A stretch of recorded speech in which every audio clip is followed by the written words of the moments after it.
नमस्कार, स्वराज एक्सप्रेस में आप सभी का स्वागत है। मैं हूं आपके साथ कविता पांडे और आज का हमारा मुद्दा है बहस बेबहस।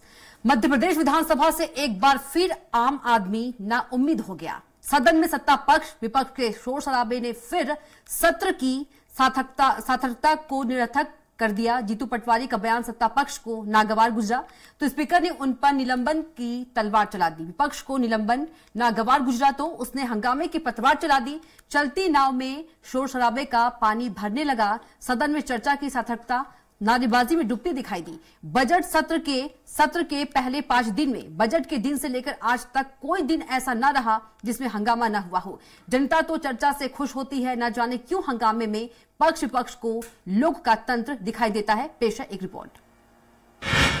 नाउम्मीद लोकतंत्र, बहस बेबस, हंगामे के ड्रामे, बेपटरी माननीय, सदन का रुदन।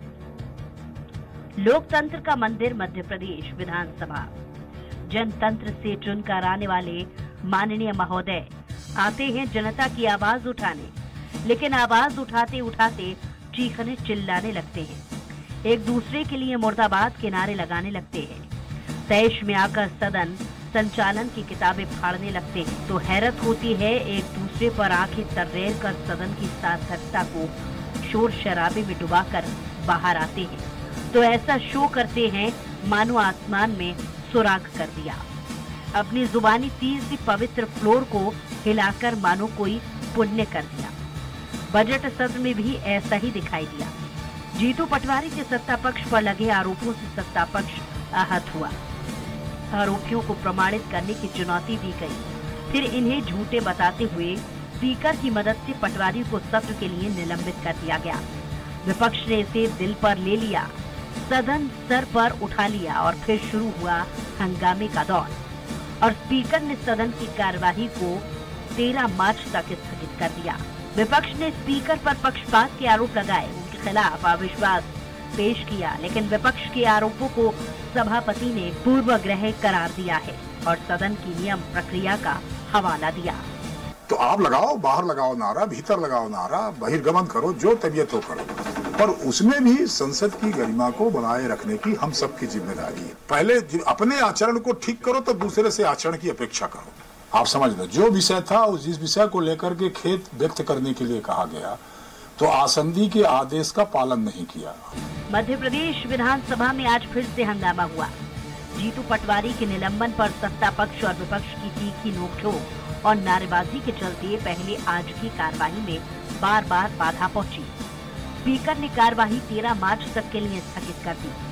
कांग्रेस ने स्पीकर के खिलाफ अविश्वास प्रस्ताव पेश किया, लेकिन उसे ग्राह्य नहीं किया गया। नेता प्रतिपक्ष और अन्य कांग्रेस विधायकों ने संसदीय कार्य मंत्री नरोत्तम मिश्रा पर किताबें फेंक मारने का आरोप लगाया। इस पर नरोत्तम मिश्रा ने माफी मांगी। कांग्रेस विधायक नहीं माने और नरोत्तम मिश्रा को निलंबित करने की मांग की। स्पीकर ने विपक्ष की बातों पर ध्यान नहीं दिया तो सज्जन सिंह वर्मा ने भी पन्ने फाड़कर फेंक दिए। माननीय अध्यक्ष महोदय ने एक तरफा कार्य करके सत्ता पक्ष के इशारे पर विपक्ष की आवाज दबा रहे हैं। हमारे पार्टी के माननीय सदस्य जीतू पटवारी को निकाला है। लगातार विधानसभा में प्रश्नों के जवाब नहीं आ रहे। जहां सरकार भ्रष्टाचार के फंसती है, अध्यक्ष महोदय ढाल बनकर उसको बचाने का प्रयास करते हैं। सदन की परंपरा कोई तोड़े, मर्यादा कोई तोड़े और उनके साथ जो भी खड़े होंगे उनको विचार करना चाहिए कि उनको भी जो ताकत मिल रही है वो सदन से मिल रही है और इस सदन का साथ में अमर्यादित आचरण जिनने भी किया है, इतिहास साक्षी है, वो लौट कर नहीं आएगा। कुल मिलाकर पक्ष विपक्ष की सियासी चालों से सदन का फ्लोर नाउम्मीदी के एक और सत्र की ओर बढ़ चला है। 5 दिन निकल गए हैं और 8 दिन की बैठकें बची हुई हैं। लगता नहीं है कि बजट पर भी सार्थक चर्चा हो सकेगी। अवकाश के बाद सदन फिर से आहूत होगा। जन आशाएं चर्चा की उम्मीदों से बलबती होंगी, लेकिन पिछले सत्रों के हश्र याद आएंगे तो आंखों की चमक फीकी पड़ जाएगी, क्योंकि जो पहले हुआ है वो आगे न होगा कैसे संभव है। माननीयों के व्यक्तिगत हित, दलीय आकांक्षाएं, चुनाव का तकाजा चर्चा की ओर शायद ही बढ़ने दे। अतुल शर्मा के साथ अतुल पाठक की रिपोर्ट।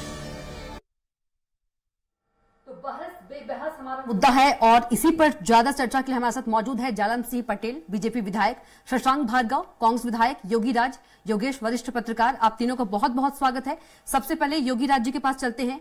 योगी राज जी, जनप्रतिनिधियों को विधानसभा इस उम्मीद से भेजा जाता है कि वो जनता के मुद्दे को उठाएगी, लेकिन वहां पर तो हंगामा हो रहा है। जो नजारा हम देख रहे हैं, जो दृश्य देख रहे हैं, तर्क के साथ बहस करना चाहिए तो हंगामा कर रहे हैं। बिल्कुल सही बात है। मैं आपकी बात से 100% इत्तेफाक रखता हूं। और जिन सदस्यों से जब विधानसभा की कार्रवाई चलती है तो सदस्य एक दूसरे को माननीय कह के संबोधित करते हैं। अब कहने को आप माननीय कह रहे हो, लगातार अपमान कर रहे हो आप जी। दूसरा, सदन चलाने के लिए नियम प्रक्रिया तय है। हर सदस्य उस नियम प्रक्रिया का हवाला देता है। अध्यक्ष जी, संसदीय कार्य मंत्री सब कहते हैं कि सदन जो है नियम प्रक्रिया से चलना चाहिए। अब जो नियम प्रक्रिया जिस किताब में लिखे उस किताब की धज्जियां उड़ा रहे हैं आप। तो ऐसा तो उस किताब में कहीं नहीं लिखा। तो कम से कम सदस्यों को ये सब चीजों को देखना चाहिए। और आज की सबसे इंपॉर्टेंट बात क्या है कि आपका एक एक हरकत पर पूरे लोगों की नजर रहती है। आप सदन में क्या कर रहे हैं वो तुरंत वहां बाहर आ जाता है। तो इस मामले में बहुत ही संवेदनशीलता के साथ सदस्यों को विचार करना चाहिए और उसकी पूरी प्रोसीडिंग में हिस्सा लेना चाहिए। ऐसे अनर्गल आरोप बिल्कुल ना लगाएं जो आप साबित ना कर पाए। जीतू पटवारी जी के मामले में भी यही हुआ कि जब वो दस्तावेज उनसे मांगे गए तो वो मैच नहीं खा पाए, ये अध्यक्ष जी ने कहा। दूसरा ये कि जिस तरीके का एक्शन, मैं तो थोड़ा सा इस मामले में अध्यक्ष जी को बड़ा लिबरल मानता हूं कि इसमें जो कठोर एक्शन होने चाहिए वो कठोर एक्शन उनकी तरफ से नहीं लिए गए। एक आध सत्ता पक्ष की तरफ से भी एक आध एक्शन हो जाता तो थोड़ा सा मामला बैलेंस हो जाता। तो कम से कम पूरा प्रदेश, सारी जनता आपको देखती है, आपसे न्याय की, आपसे सब चीज की उम्मीद आपसे करती है। और यदि सदस्य ऐसा आचरण करते हैं तो वो किसी भी तरह से क्षम्य नहीं है जी। और कठोर एक्शन होने चाहिए। बहुत दिनों से मध्य प्रदेश ने मार्शल की कार्रवाई नहीं देखी है, 20-22 साल हो गया है। तो कम से कम अध्यक्ष को इस बारे में भी विचार करना चाहिए और सदस्यों को खुद को यह सोचना चाहिए कि ये पॉलिटिकल मंच अलग होता है और सदन का मंच अलग होता है। यहाँ आपने बुद्धिबल का उपयोग करना पड़ता है आपको। तो वो एक डिफरेंस बनाकर सदस्यों को चलना चाहिए और सदन की गरिमा किसी भी हालत में नहीं गिरनी चाहिए। जी बिल्कुल। हमारे साथ बीजेपी विधायक शशांक भार्गव जी फोन लाइन पर जुड़ गए हैं। माफ कीजिएगा, कांग्रेस विधायक शशांक जी, क्या मध्य प्रदेश विधानसभा जनता की उम्मीदों पर खरा उतर रहा है? जो देख रहे हैं हम, जनता देख रही है, सब देख रहे हैं।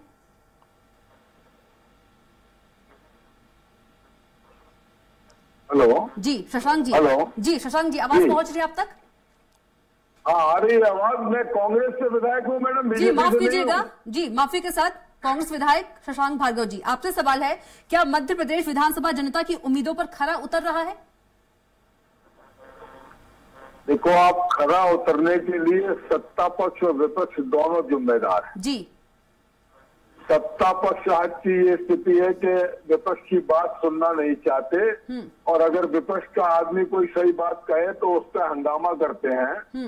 जीतू पटवारी जी ने वही बात कही थी जो मध्य प्रदेश की विधानसभा ने उनको लिख के दी थी और वही बात बोल रहे थे। लेकिन हमारे सत्ता पक्ष के विधायक इसलिए उत्तेजित हो गए कि भारतीय जनता पार्टी में 9 करोड़ रुपए का उनके कार्यालय में और दूसरी जगह भोजन कराया, उस बात पर वो उत्तेजित हो गए। जबकि लिखित जवाब में ये दिया गया है कि इस मीटिंग में इतने इतने पैसे भारतीय जनता पार्टी के कार्यकर्ताओं को खिलाने के लिए सरकार ने पेमेंट किया, जिसकी वजह से वो उत्तेजित हुए और उन्होंने हंगामा शुरू कर दिया। दूसरी बात ये थी कि अंबानी जी के जू में 5 बाघ 6 शेर और बाकी चीजें इंदौर जू से गई और वहां से हमको जो मिला बंदर लोमड़ी, उसका जिक्र उन्होंने किया। इस बात पे भी हमारे सत्ता पक्ष के साथी उत्तेजित हो गए। ये 3 बातें थी जिससे उन्होंने उत्तेजना की। और मैंने ये सुना, मैं स्वयं मौजूद था सदन में, कि मैं बहुत सम्मान करता हूँ हमारे गृह मंत्री जी का। उन्होंने कहा कि ये झूठ बोलता है, ये झूठ बोलता है, हर समय इसलिए बोलता है कि सुर्खियों में आए, ये जीतू का आचरण है। इसके बाद हमारे एक और सदस्य माननीय विश्वास सारंग जी ने कहा कि ज्यादा स्मार्ट बनने की जरूरत नहीं है, ये संसदीय भाषा नहीं है। संसदीय परंपरा को तार-तार करने का काम आज माननीय गृह मंत्री जी ने कल किया था और आज भी किया। आज जब वो किताब उनके हाथ में थी तो इतने उत्तेजित हो गए कि उस किताब को फेंक के हमारे विपक्ष के नेता के ऊपर मारा। ये संसदीय परंपरा नहीं है। इसके बाद माननीय अध्यक्ष जी ने ये कहा कि आप माफी मांग लो। ठीक है शशांक जी, आएंगे आपके पास। हमारे साथ बीजेपी विधायक, बीजेपी नेता जालम सिंह पटेल भी जुड़ गए हैं। इसके बाद मेरी पूरी बात हो जाने दीजिए मैडम, इसके बाद आप सत्ता पक्ष को सुनाए। जी बिल्कुल, बीजेपी विधायक अध्यक्ष जी ने बीजेपी विधायक जालम सिंह पटेल भी हमारे साथ जुड़ गए हैं। पटेल साहब, क्या जो ये हमको देखने को मिल रहा है, ऐसा नहीं लगता है कि जनता के जो मुद्दे हैं वो नहीं उठ पा रहे हैं, जो पक्ष विपक्ष है आपस में हंगामा कर रहे हैं? तो मेरा आपने चर्चा में मुझे भाग लेने के लिए बुलाया, धन्यवाद जी। मैं ऐसा मानता हूं कि 2003 से आज के लगभग 2003 वर्ष से ऐसा मानते 23 तारीख को भारतीय जनता पार्टी की सरकार के 3 हो जाएंगे। और मैं ऐसा मानता हूं इन 3 वर्षों में विपक्ष ने कहीं ना किसी किसान के मुद्दे में, ना किसी गरीब के मुद्दे में, और न किसी बांध और जल, इनके कोई ऐसे मुद्दों को कभी उन्होंने उठाया नहीं। और उसका कारण है कि 15 महीने की उनकी सरकार की उनकी कोई उपलब्धि भी नहीं रही कि वो बता सके। वो लगातार व्यसंतर करने का काम करते हैं। अभी जो घटना वर्तमान जो घटना हुई है, कहीं छिपकली की बात, कहीं बंदर की बात, तो जितनी छोटी बात है जो जिसमें ये बजट सत्र है, और बजट सत्र में मैं ऐसा मानता हूं कि अगर सत्ता पक्ष के लोग अपना सुझाव देंगे, अपनी बात कहेंगे, तो उसमें बहुत सारे काम जनहित के जुड़ सकते हैं, निर्माण कार्य से संबंधित, बाकी और भी क्षेत्र से संबंधित। तो आज एक कांग्रेस के सम्मानीय जो युवा विधायक है, और उन्होंने अपनी पीड़ा भी व्यक्त की हम सब लोगों के बीच में कि हम लोगों को अपनी बात कहने का अवसर ही नहीं मिल पा रहा है। और कुछ ऐसे लोग जो अपने आप को हाईलाइट करने, दिल्ली में प्रोजेक्ट करने के चक्कर में कि हमने विरोध दर्ज किया और हमने कार्रवाई स्थगित करा दी, तो उस चक्कर में मैं ऐसा मानता हूं कि बाकी सदन की जैसे आज कार्रवाई प्रश्नकाल नहीं हुआ, प्रश्न रखते हैं लोगों के, एक तो उसमें मुश्किल से प्रश्न रखते हैं, और प्रश्न रखते तो विभाग चर्चा उसमें हरकत में आता है, लोगों के काम होते, आश्वासन मिलते हैं। तो ऐसा मैं आश्वासन समिति का सभापति भी हूं, और मैं ऐसा मानता हूं कि जो आश्वासन होता है उसकी पूर्ति उसमें पक्ष विपक्ष का की आवश्यकता नहीं, जिसके भी आश्वासन आते हैं उनकी आश्वासन की पूर्ति के लिए सरकार और विभाग काम करता है, विभाग अलग अलग हिसाब से। तो मेरा निवेदन है कि जो वर्तमान में जो चल रहा है इतना लोकतंत्र के लिए ठीक है, और खासकर जो नए विधायक, एक तो कोरोना में समय 2 साल विधानसभा नहीं चली, 15 महीने कांग्रेस की सरकार निकल गई। अगर देखा जाए शशांक जी, 5 दिन से लगातार हंगामा ही हो रहा है, और आज मात्र 1 घंटे, माफ कीजिएगा जालम जी, माफ कीजिएगा जालम जी, तो कहीं ना कहीं जो है कि सदन की कार्रवाई से जनता ना उम्मीद हो रही है, इसका जिम्मेदार कौन? मैं तो भाई सरकार तो लगातार सत्र चलाने की तैयार है, विधानसभा अध्यक्ष जी भी लगे। अब कल की जो घटना थी, जीतू पटवारी जी जो विधायक, सम्मानीय विधायक हैं, उन्होंने उनके लिए सम्मानीय, जब उन्होंने अपना आचरण ऐसा किया कि जो असंसदीय था जी, और माननीय विधानसभा अध्यक्ष जी ने उनसे निवेदन किया कि आप एक माफी मांग लीजिए जी, तो उसके लिए वो तैयार नहीं हो कि मैं माफी क्यों मांगू, खेद क्यों व्यक्त किया हूं, मैं करूं। आज की घटना की मान लो नरोत्तम मिश्रा जी की मैं बात करता हूं, उनकी हाथ से वो पुस्तक छूट गई थी और वहां गिर गई सामने, तो उन्होंने तुरंत उसको खेद व्यक्त कर लिया। ये एक मानवीय संवेदना कहें या उसको हमारी लोकाचार कहें, हो सकता है गलती किसी से भी हो सकती है, उन्होंने माफी मांग ली। अब वो उसके बाद कल की घटना में विधानसभा अध्यक्ष के खिलाफ वो अविश्वास प्रस्ताव ले आए, जबकि वो जान रहा है उनका जो जीतू पटवारी जी का जो आचरण था वो कहीं से कहीं। लेकिन जालम जी, कांग्रेस का ये कहना है कि जीतू पटवारी को सत्ता के दबाव में निलंबित किया गया, नरोत्तम मिश्रा को भी निलंबित किया जाए, कांग्रेस कह रही है। नहीं, विधानसभा अध्यक्ष जी ने जो जीतू पटवारी जी को निलंबित किया है उसके बारे में सबको, आपको भी जानकारी होगी। एक तो उन्होंने अपनी बात कही कि आप उसको खेद व्यक्त करिए, तो खेद व्यक्त नहीं किया। फिर उन्होंने सदन के सामने अपनी बात रखी, सदन सिर्फ मात्र विधानसभा अध्यक्ष जी का उसमें आदेश नहीं है। उन्होंने सदन में बकायदा उसमें बहुमत के आधार पर किसको और सदन में अपनी बात कही, तो लोगों ने उनके खिलाफ के इनको सदन से उनको बाहर किया जाना चाहिए, निलंबित किया जाना चाहिए, ऐसा बहुमत के आधार पर उनको किया था। उसमें अध्यक्ष जी का कहीं दूर दूर तक कोई उन्होंने अगर उनके पक्ष में होता तो वो नहीं होते। तो उन्होंने जो निर्णय लिया, मैं ऐसा मानता हूं कि लोकतंत्र में जो होना चाहिए उसके आधार पर उन्होंने किया। जी योगी राज जी। देखिए, कुछ भी हो, सत्ता पक्ष कैसा ही हो या विपक्ष कितना भी एग्रेसिव हो, लेकिन जो एक मूल काम है माननीय सदस्यों को उसका पालन करना चाहिए। आखिर विधानसभा होती इसलिए कि पब्लिक के इश्यूज वहां ले जाए जाएं और उनका निदान कराया जाए। यदि चूंकि सत्ता पक्ष का अधिकांश यही रहता है, यदि विपक्ष इतनी तरह से हल्ला करता रहा तो वो तो 10 दिन का सत्र और ऐसे ही हंगामे की बैठ चढ़ जाएगा। कोशिश ये होनी चाहिए कि कोई सार्थक रिजल्ट निकले पूरी की पूरी प्रोसीडिंग का, और वो रिजल्ट ऐसा हो कि वो जनता के हित में जाए। तो इस प्रोसीडिंग का कोई मतलब है, तो इस विधानसभा का कोई मतलब है।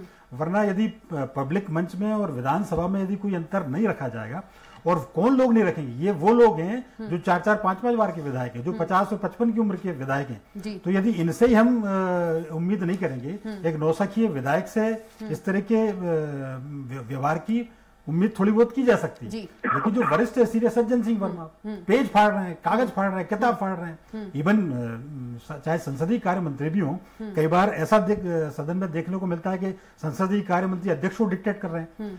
तो कम से कम ऐसा होना चाहिए कि निष्पक्ष ट्रांसपेरेंसी लगे और जनता के पैसों का सदुपयोग हो। ठीक है शशांक जी। देखिए, आप हमारे भाई जालम सिंह जी ने जो बात कही कि अध्यक्ष जी की कोई गलती नहीं है, मैं स्वयं सदन में मौजूद था और ये कहा जा रहा था कि जो हमने जवाब दिया है, जो उत्तर विधानसभा में माननीय विधायक को आया है, उसको भी पढ़ के सुनाया जाए, क्योंकि उसमें जो कहा था वो ही लिखा था। इसलिए माननीय अध्यक्ष जी ने सत्ता पक्ष के दबाव में, हमारे मंत्री जी के दबाव में नहीं पड़ा और कहा कि माफी मांग लो, कोई गलती की हो तो माफी मांग लो, समरथ को नहीं दोष घुसाई उसमें का किस्सा कर दिया कि हमारे पास सत्ता है, हमारे पास बहुमत है, इसलिए हम कुछ भी करा लेंगे। ये कार्य जो किया वो गलत किया। आज कह रहे हैं कि हमारे हाथ से पुस्तक छूट गई। देखो आप, ये सब फुटेज है और उसमें सब कुछ कैद है। उन्होंने फेंक के मारी है किताब हमारे विपक्ष नेता के ऊपर, वो संसदीय परंपरा के खिलाफ नहीं है। अगर किसी ने उसको फाड़ दिया वो संसदीय के खिलाफ है। ये गलत बात है, एक तरफा मामला चल रहा है। मैं आपको पिछले अविश्वास के बारे में बताता हूँ कि हम लोगों ने बोला ही नहीं, अविश्वास हम लेके आए, माननीय मुख्यमंत्री जी बीच में आ गए और अपनी बात कह के चले गए। ऐसा नहीं होता। संसदीय परंपरा दोनों तरफ से कायम होती है। आप कुछ भी बात कह के चले जाओ और उसका जवाब ना लो तो फिर अविश्वास का मतलब क्या है? आज आरोप लगा रहे हैं कि कमलनाथ जी ने दस्तखत नहीं किए। अरे कमलनाथ जी ने कल अपने गृह निवास पर पत्रकार वार्ता की, इसका उन्होंने ही रचना रची, लेकिन आज उनका पूर्ण कार्यक्रम था, इसलिए वो उन्हें जाना जरूरी था, क्योंकि वहां पर जनता उनका इंतजार करती। तो हम जनता के लिए काम कर रहे हैं। दूसरी बात ये कह देना कि आप रोजाना कर्जा ले रहे हो, 500 करोड़ रुपए कर्जा ले रहे हो, उसके बाद भारतीय जनता पार्टी के कार्यकर्ताओं पे 9-10 करोड़ रुपए खाने पे खर्च कर रहे हैं। इस बात का बुरा लग गया और पूरा सत्ता पर उठ के खड़ा हो गया। ये गलत है। कल भी मैंने देखा हमारे माननीय गृह मंत्री जी ने जो जीतू पटवारी से व्यवहार किया वो ठीक नहीं था। उन्होंने कहा कि ये जीतू ये इतनी सुर्खियों में आने के लिए इस तरह के कष्ट करता है, ये झूठ का बुलंदा है। ये बातें उनकी तरफ से शुरू हुई। माननीय विश्वास सारंग जी ने कह दिया कि अपने ज्यादा स्मार्ट बनने की जरूरत नहीं है। वो कुछ भी कहे तो पुण्य है, और अगर हम कुछ कह दें सच बात तो पाप है। एक हमारे कहावत है भाई साहब कि सांची कही और लड़ाई भई, तो हमने सच बोलते हैं, जनता की बात करते हैं, इसलिए झगड़ा हो जाता है। हमने मुद्दे लगाए कि चावल क्यों मांगा जा रहा है, उसको चर्चा में नहीं लाया। ठीक है, जालम जी से जवाब ले लेते हैं। जालम जी, शशांक जी का कहना है कि सत्ता का दबाव है। नहीं, कहीं अध्यक्ष जी ने सरासर गलती की है। अध्यक्ष जी को उस जवाब को पढ़ना चाहिए था, जिससे कि दूध का दूध पानी का पानी हो जाता। जी सुन लेते हैं शशांक जी, जालम जी को सुन लेते हैं। माफी मांग लो शशांक जी, जालम जी से सुन लेते हैं। जी, जो बात माननीय सदस्य बोल रहे हैं वो चीज जीतू पटवारी जी ने उसको कोट नहीं किया था और न उस प्रश्न का उन्होंने कहा था कि किसी प्रश्न में कहीं आ गया है। और विधानसभा अध्यक्ष जी ने सुन लेते हैं शशांक जी सुन लेते हैं। विधानसभा अध्यक्ष जी ने जो उन्होंने बोला था उसको पढ़ा, बाद में इन्होंने जब पटल पर रखने की बात कही तो यहाँ वहां ढूंढ के लाए। जो चीज उनने जो प्रश्न के जब उसमें उन्होंने उसका कोड नहीं किया था, स्वयं मौजूद थे, आप स्वयं इस बात को मैं उसमें अब बाद में दे रहा है जो चीज उसमें उन्होंने कोड नहीं किया था उसमें आप अभी उनका जीतू पटवारी जी का आप जो भाषण देख लो, उसमें वो प्रश्न का कोई अब बाहर से ला के आप दे देंगे हमने ये कहा तो वो ना उसमें प्रश्न का भाई कोई चीज के तो प्रश्न का जो प्रश्न के जवाब में उत्तर आया है कि 9 करोड़ रुपए का भोजन भारतीय जनता पार्टी के कार्यकर्ताओं को खिलाया है, तो उन्होंने यही कहा आ सकता है आप जवाब में हो सकता है, मैं नहीं कह रहा हूँ, मगर उसमें कोड नहीं किया है प्रश्न का। उसमें कि कौन सा प्रश्न नंबर है, उनकी आदत नहीं है कभी अब हर बार यहाँ वहां की बात करने से हाईलाइट होने से कुछ नहीं होता, मगर आप उसको कोट करिए ना कि इस प्रश्न का नंबर ये प्रश्न है इस सत्र में हुआ तो सन में मिला, ये बात तो उसमें उन्होंने बोली नहीं। जवाब में प्रश्न नंबर भी डाला है। ठीक है, मेरा सवाल तो आप दोनों से ही है, मेरा सवाल आप दोनों से ही है जालम जी और शशांक जी। सदन की कार्यवाही से जनता जो है वो ना उम्मीद हो रही है, इसका जिम्मेदार कौन, सत्ता पक्ष, विपक्ष या विधानसभा अध्यक्ष? इसके लिए पूर्ण रूप से सत्ता पक्ष जिम्मेदार है, क्योंकि ये आचरण उनकी तरफ से शुरू हुआ था, कल हमारी तरफ से। क्योंकि जनता चुनती है जिन प्रतिनिधियों को कि विधानसभा में जाए, उनके मुद्दे को रखे और तर्क के साथ बहस करे, लेकिन देखने में आ रहा है कि हंगामा हो रहा है। अब 13 तारीख तक स्थगित हो गई है, 5 दिन पूरा हंगामा चला, आज 1 घंटा। आपने भी फुटेज देखी होंगी, वहाँ आपका भी प्रतिनिधि मौजूद था, जीतू पटवारी जी के बोलते समय सबसे पहले कौन खड़ा हुआ?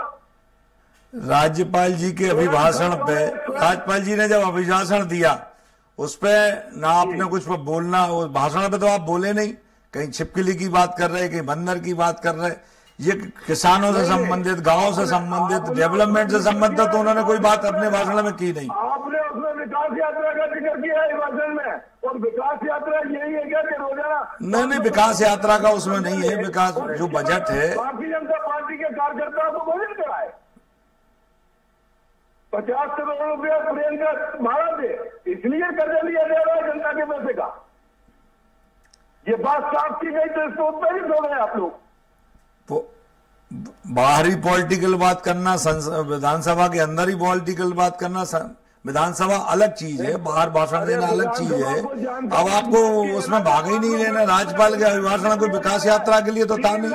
3 लाख से ज्यादा 3 लाख करोड़ से ज्यादा का कर्जा ले चुकी मध्य प्रदेश की सरकार, तो ये जनता की बात नहीं है तो बाहर की बात कौन हो गई? हम सबको भी जानकारी होता है जो सकल घरेलू उत्पाद है उसमें 4% तक हम कर्जा ले सकते हैं, उसमें मात्र 3.5% और कोई जबरन नहीं लिया गया है। वो तो जो हमारा सकल जो हमारा उत्पादन बढ़ा उस पर हमने लिया है। वक्त की कमी है, लास्ट कमेंट योगी राज जी से ले लेते हैं। योगी राज जी, जिस तरह से जो स्पीकर हैं वो सॉफ्ट टारगेट होते हैं, स्पीकर में पक्षपात का आरोप लगता है, क्या सही है? नहीं, सही बात है, क्योंकि जब ऐसे सिचुएशन क्रिएट होती है तो अब चूंकि स्पीकर को तो फैसला लेना ही लेना, और सबसे बड़ी बात यह कि स्पीकर एक तरह से न्यायाधीश के रूप में काम करते हैं और सभी सदस्यों से भी उम्मीद की जाती है कि जज का फैसला सर्वोच्च होता है। उन्होंने जो फैसला लिया उसका सम्मान किया जाना चाहिए। ये अलग बात है कि वो चैलेंज भी किया जा सकता है, लेकिन फिर भी यदि आप विधानसभा में हैं, आप संसदीय कार्यवाही में हैं, आप तो आपको उसका सम्मान करना चाहिए। और महत्वपूर्ण बात यह है कि जितना ये जो अभी बात सबसे महत्वपूर्ण बात तो क्या है कि भोजन पे जितना खर्च नहीं हुआ होगा बीजेपी कार्यालय में, उतना पर डे सदन की कार्यवाही में खर्च होता है। और यदि इस तरह के हंगामा चलता रहा तो अनावश्यक खर्च भी होता जाएगा, और दूसरा है कि वो सवाल के जवाब नहीं आ पाएंगे। ठीक है, आप तीनों को बहुत बहुत धन्यवाद चर्चा में जुड़ने के लिए। जालम सिंह पटेल जी आपका बहुत धन्यवाद, शशांक भार्गव जी आपका बहुत धन्यवाद, और योगी राज योगेश जी आपका बहुत धन्यवाद। तो हमारा आज का मुद्दा था बहस बेबहस में इतना ही। आप देखते रहिए स्वराज एक्सप्रेस। नमस्कार।